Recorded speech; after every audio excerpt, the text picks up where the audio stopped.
ഇത് നമ്മൾ ചെയ്യാൻ പോകണം എന്താ സ്റ്റീം ബാത്ത് കേട്ടോ. സ്റ്റീം ബാത്ത് ഉദ്ദേശിക്കുന്നത് വെച്ചാല് ശരീരത്തിലെ വിയർപ്പിനെ പുറത്തോട്ട് കളയാണ്. നമ്മളെ മലം പുറത്തോട്ട് പോകും, മൂത്രം പുറത്തോട്ട് പോകും, കണ്ണുനീര് പോവും, തുപ്പയം വഴി പോവും, കഫം പോവും, വിയർപ്പ് പോകണം. നമ്മുടെ ശരീരത്തിൽ ഏറ്റവും കൂടുതൽ വിയർപ്പാണ് ശരീരത്തിന് ഒഴുകി പോകേണ്ടത്. എല്ലാ രോമകൂപത്തിലൂടെ പോകേണ്ടത് വിയർപ്പാണ്. അപ്പോൾ വിയർപ്പ് പോകാൻ നമുക്ക് ഒരിക്കലും മാർഗമില്ല. എത്ര നടന്നാലും ഓടിയാലും വിയർത്ത് പോയി.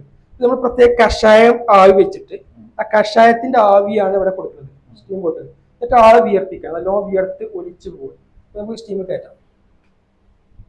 അതുപോലെ നമ്മൾ നീർക്കെട്ട് പോലെ തന്നെ വേദനകളൊക്കെ ഒരുവിധം വേദനകളൊക്കെ അതിൽ പോകും.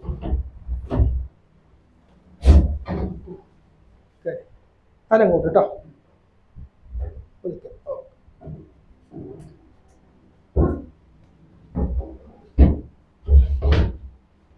എങ്ങനെയുണ്ട് ഇതിലൂടെ കിടന്നിട്ട്? ആണോ? സുഖമുണ്ടോ? ചൂടാ? ആണോ? ചൂടാ? കേറണ്ടേ?